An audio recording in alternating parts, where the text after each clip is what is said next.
Pada kesempatan ini kita akan bahas teman-teman sekalian tentang keutamaan bulan Muharram. Dan mungkin ada yang bertanya-tanya, memang ada apa dengan bulan Muharram? Kenapa dikhususkan tema membahas bulan Muharram? Nah, ini pentingnya kita membahas teman-teman sekalian.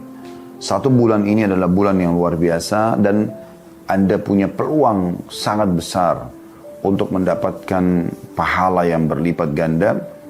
Dan kita akan mulai teman-teman sekalian dengan membaca firman Allah Subhanahu wa taala dalam surah At-Taubah ayat 36, surah nomor 9. Terjemahan kurang lebih, sesungguhnya bilangan bulan di sisi Allah artinya bagi orang-orang beriman yang harus dijadikan sebagai pegangan dalam hidup mereka ada 12 bulan dalam satu tahun.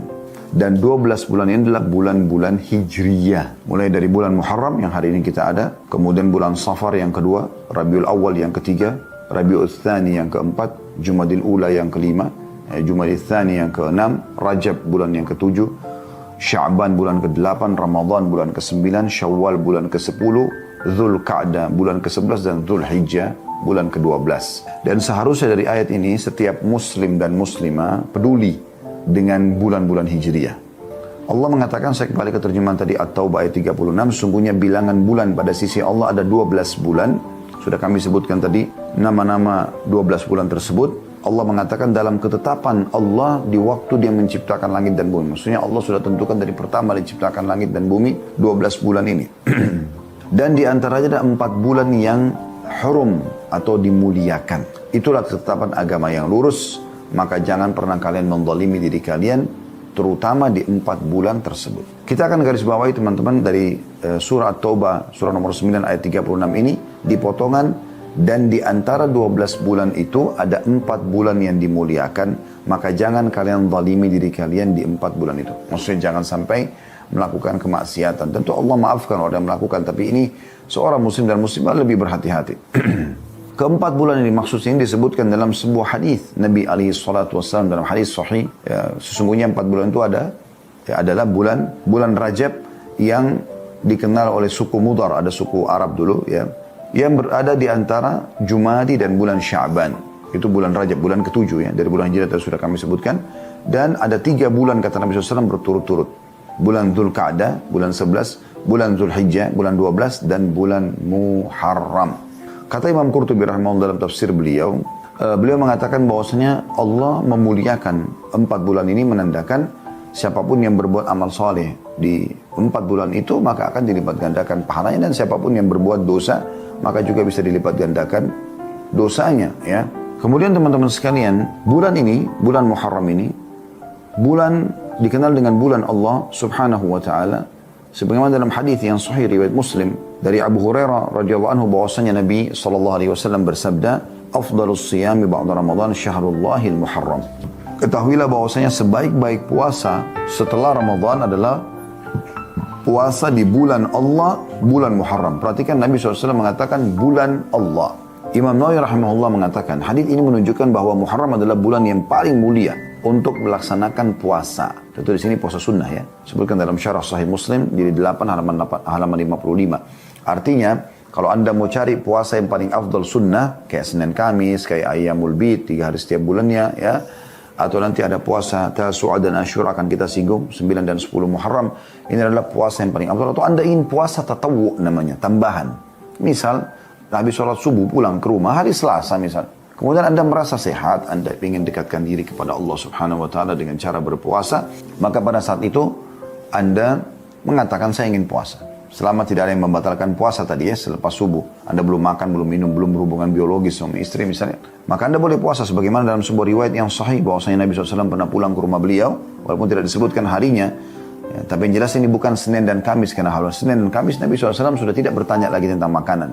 Beliau bertanya kepada Ummul Mukminin Aisyah radhiyallahu anha, apakah kalian punya makanan? Kata Aisyah, tidak ada ya Rasulullah. Kata Nabi SAW, kalau begitu hari ini aku puasa. Dan ini puasa sifatnya tatawu, tambahan. Dan ini bisa Anda lakukan di bulan Muharram, memperbanyak puasa di bulan Muharram. Kemudian di bulan Muharram ini ada hari yang lebih dispesialiskan lagi, lebih dikhususkan lagi.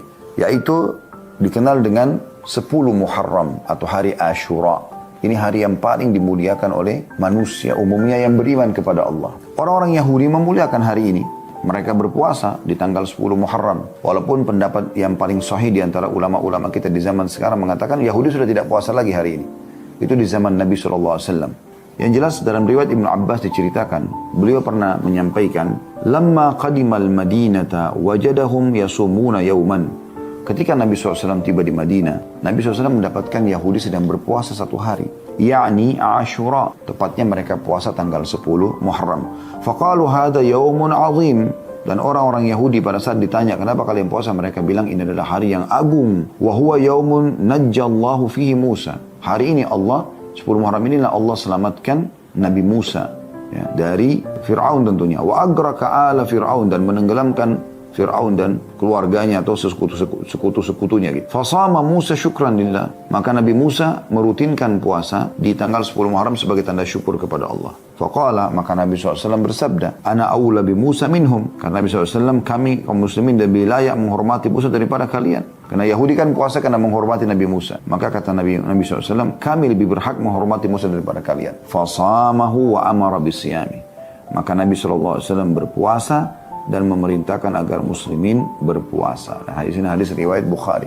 Hadis Abu Qatadah Al-Ansari radhiyallahu anhu, hadis yang lain, beliau mengatakan su'ila an shaum yaum Asyura faqala kafaratun sanah. Bahwasanya telah ditanyakan kepada Nabi SAW, apa sih keutamanya puasa satu hari Asyura itu 10 Muharram?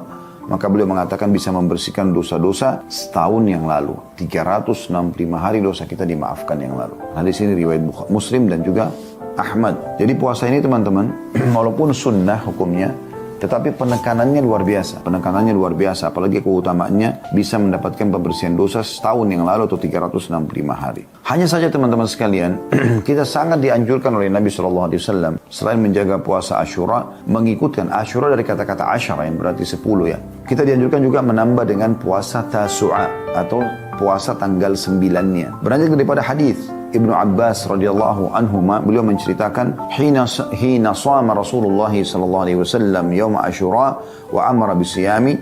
Pada saat Nabi SAW melaksanakan puasa Asyura dan memerintahkan sahabat untuk melaksanakannya, qalu ya Rasulullah innahu yaumun ta'dhumuhul yahud wan nasara. Wahai utusan Allah, hari ini yang kita sedang Anda suruh puasa ini hari yang diagung-agungkan oleh orang Yahudi dan orang Nasrani, sementara mereka tidak sejalan dengan kita. Faqala Rasulullah SAW, maka Nabi SAW bersabda, dan pada saat itu pas hari Asyura, orang-orang lagi puasa, Nabi juga lagi puasa SAW. Maka beliau mengatakan, فَإِذَا كَانَ الْعَامَ الْمُقْبِلِ إِنْشَاءَ سُمْنَا الْيَوْمَ التَّاسِعِ. Kalau begitu nanti kalau kita masih hidup tahun depan, kita akan ikutkan puasa ini 10 ini dengan puasa 9 dengan izin Allah. Qala falam ya'ti al-'amul muqbil hatta tufi Rasulullah SAW. Hanya saja pada saat sebelum tiba Muharram tahun depan, wafatlah Nabi sallallahu alaihi wa ala alihi wa sahbihi wasallam. Ini hadis diriwayatkan oleh Imam Bukhari.